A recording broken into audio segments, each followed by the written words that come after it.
And greetings once again, ladies and gentlemen, to the Captain Fizz and Mask Guy podcast, brought to you live from the Seventh Moon of Thunder. Alongside me is Captain Fizz, and I'm... Yo! And of course, I am that Mask Guy, El Hombre Loco Enmascarado. And again, you can call me Loco if you like, everyone else does. I don't. And I call him that crazy idiot who stands outside of Burger King, stares in the window at people, begging for food. Really? Did you have to bring that up? Absolutely. Our viewers need to know this. Dude. Not really, but you know what? Hey. You're dead to me. You're dead to me right now. That's fine. I got my coffee.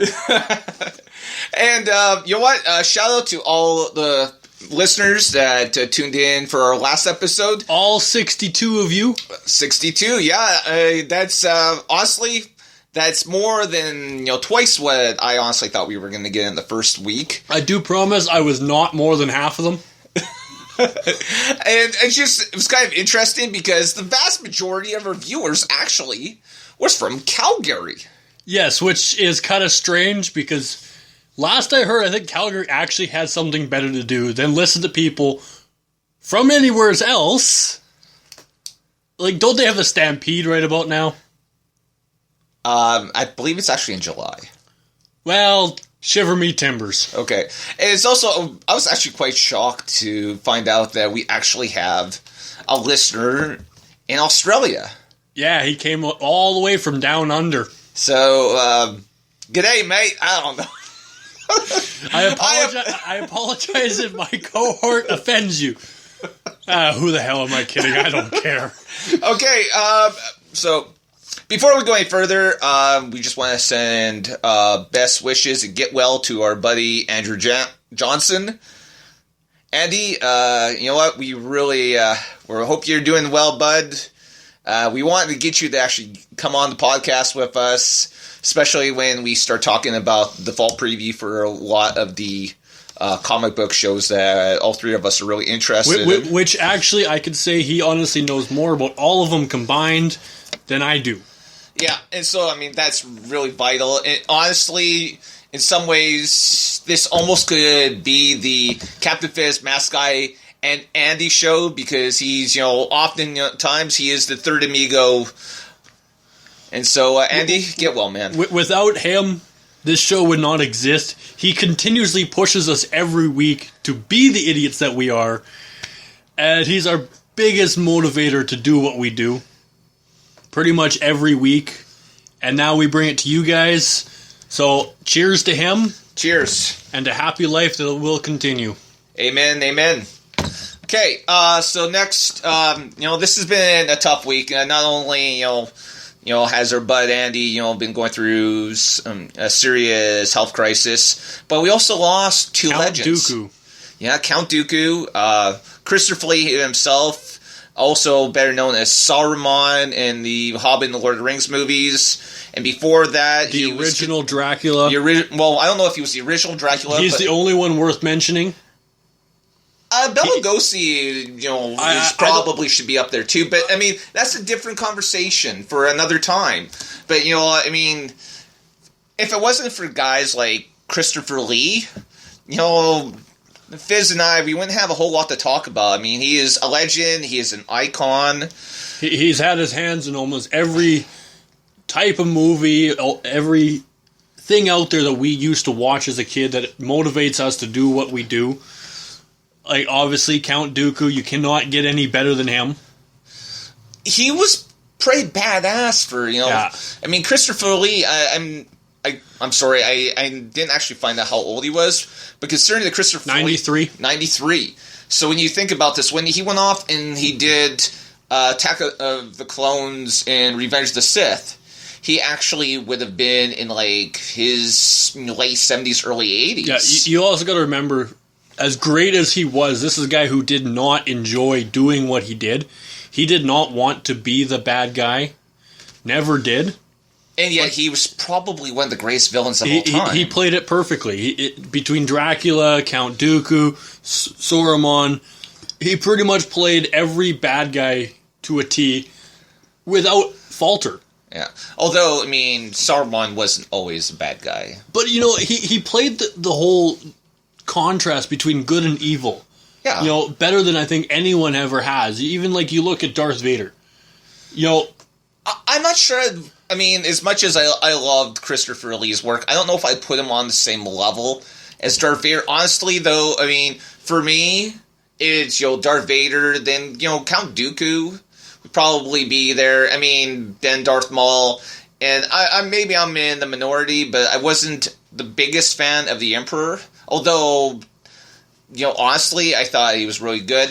His part was definitely played really good, but yes, I agree. In general, it could have probably been done without him. If you gave Count Dooku the same part, you know, the Emperor would have been useless. Well, and that's always seems to be a big thing, you know. George Lucas would oftentimes, he would bring in these great older actors to go off and to fill, you know, important roles in the Star Wars franchise. And, I mean, he hit gold with Christopher Lee. Oh, absolutely. I think anybody who worked with Christopher Lee over the years knew exactly how much of a great talent that he was. And speaking of that, I'm just going to read the tribute that Peter Jackson posted on his Facebook page. This would have been, I guess, on Thursday. It is with tremendous sadness that I learnt of the passing of Sir Christopher Lee. He was 93 years old. Had not been in his usual good health for some time, but his spirit remained, as always, indomitable. Christopher Lee spoke 7 languages. He was in every sense a man of the world, well-versed in art, politics, literature, history, and science. He was a scholar, a singer, an extraordinary raconteur, and, of course, a marvelous actor. One of my favorite things to do, whenever I came to London, would be to visit with Christopher and his wife, where he would regale me with hours of stories about his extraordinary life. I loved to listen to them, and he loved to tell them. They were made all the more compelling because they were true. Stories from his time with the SAS, through the Second World War, to the Hammer horror years, and later, his work with Tim Burton, of which he was enormously proud. I was lucky enough to work with Chris on 5 films, all told, and it never ceased to be a thrill to see him on set. I remember him saying on my 40th birthday, he was 80 at the time, "You're half the man I am." Being half the man Christopher Lee is more than I could ever hope for. He was a true gentleman in an era that no longer values gentlemen. I grew up loving Christopher Lee movies. For most of my life, I was enthralled by the great iconic roles he not only created, but continued to own decades later. But somewhere along the way, Christopher Lee suddenly and magically dissolved away, and he became my friend, Chris. And I loved Chris even more. There will never be another Christopher Lee. He has a unique place in the history of cinema, and in the hearts of millions of fans around the world will be a lesser place. My deepest sympathies to his wife and to his family and friends. Rest in peace, Chris. Now, on that note, we raise our lightsabers and we salute to thee, Christopher Lee. May the Force be with you. May the Force be with you.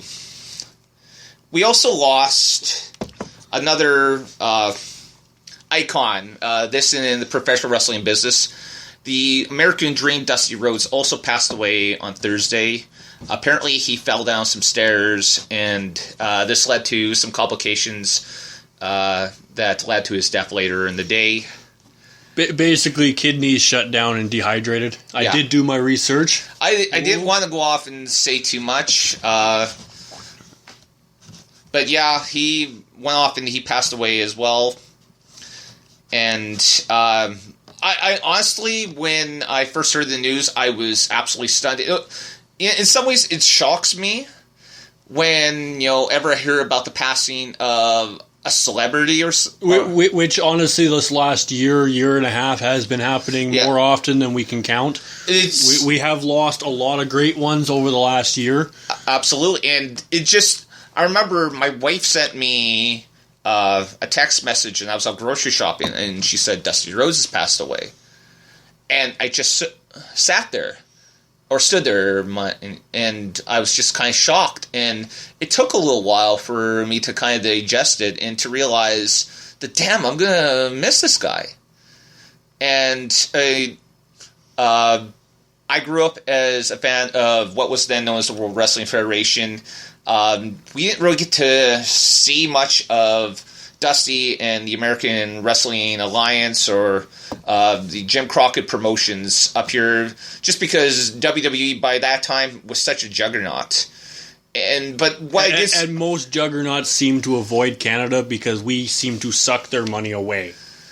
Yeah, it's for whatever reason, other wrestling promotions don't seem to really do well, particularly here in the middle of the country. But, whenever I saw Dusty Rhodes on TV, he took my breath away. He could go off and he could talk better than 90% of the people at that time could, and probably almost 100% of the people can now. I mourn the fact that, particularly in WWE, we have all these cookie cutter wrestlers. You could literally, for the vast majority of them, you could take one out and put another in this place, and it wouldn't be really all that different. And with Dusty Rhodes, who was always, a little over heavy set, he definitely stood out back then, and he stands out now. He reminds me of the irreplaceableness of the Bushwhackers. No matter what you can do, you cannot replace their personality ever. Exactly, and I mean. And it was more than just, his physical presence. I mean, again, he was a great talker, and he did a lot of great stuff behind the business. For wrestling fans, he did there's been some jokes, particularly when there's a really weird finishes, it's always referred to as a Dusty finish. We saw at the last pay-per-view, but he also did some incredible things, including the War Games, the match Beyond.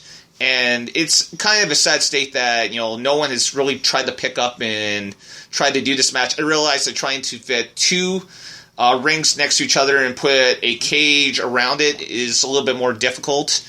But those were some of the best matches. And he will be missed. Wrestling will never be the same. Honestly, I just went through a lot of the tweets. He went off, and in his later days, he became a trainer and a mentor to a lot of the young talent that are coming up through WWE's developmental promotion or minor league, NXT, which honestly, if you're a wrestling fan, if you're a WWE fan, and you're not watching NXT, you're probably missing the best hour of wrestling that organization puts on every week.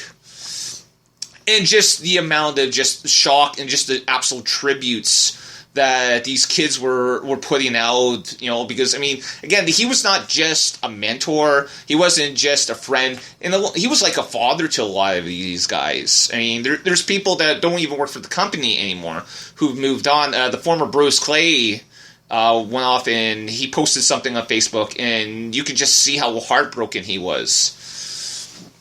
And again, I just want to go off and read something. This comes from Jim Ross. And